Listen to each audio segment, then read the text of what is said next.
ఎప్పుడూ కూడా ఉండేటువంటి ఈ టెర్రరిజాన్ని తుదిముట్టించడానికి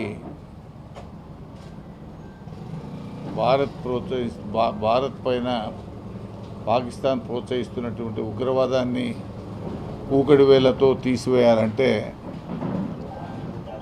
పీఓకేను విలీనం చేసుకోవడం తప్ప, అది మనదిలో భాగమే, అది దాన్ని విముక్తి కలిగించడం తప్ప మరో మార్గం కనబడడం లేదు. ఎట్టి పరిస్థితుల్లో పీఓకేను స్వాధీనం చేసుకొని భవిష్యత్తులో పాకిస్తాన్ ప్రేరేపిత ఉగ్రవాదాన్ని సంపూర్ణ స్థాయిలో అణిచివేయాల్సినటువంటి అవసరం ఉంది.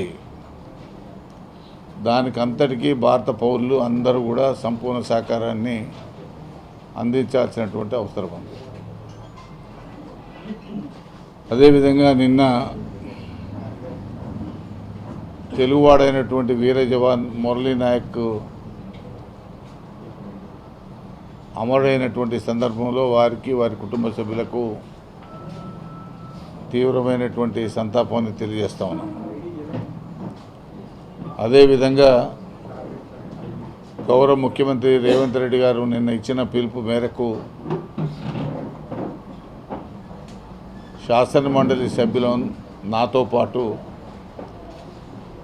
అందరం కూడా 4 రోజుల జీతం నేషనల్ డిఫెన్స్ ఫండ్ కింద ఇవ్వాలనేటువంటి ఆలోచన నాదైతే ప్రకటిస్తున్నాను. మిగతా ఎమ్మెల్సీలకు సంబంధించి మా వైస్ చైర్మన్ గారికి, వివిధ పార్టీలకు సంబంధించిన వాళ్ళతో మాట్లాడి 1 నెల జీతాన్ని నేషనల్ డిఫెన్స్ ఫండ్ కింద ఇవ్వాలనేటువంటి నిర్ణయాన్ని నేను తీసుకోవడం జరిగింది.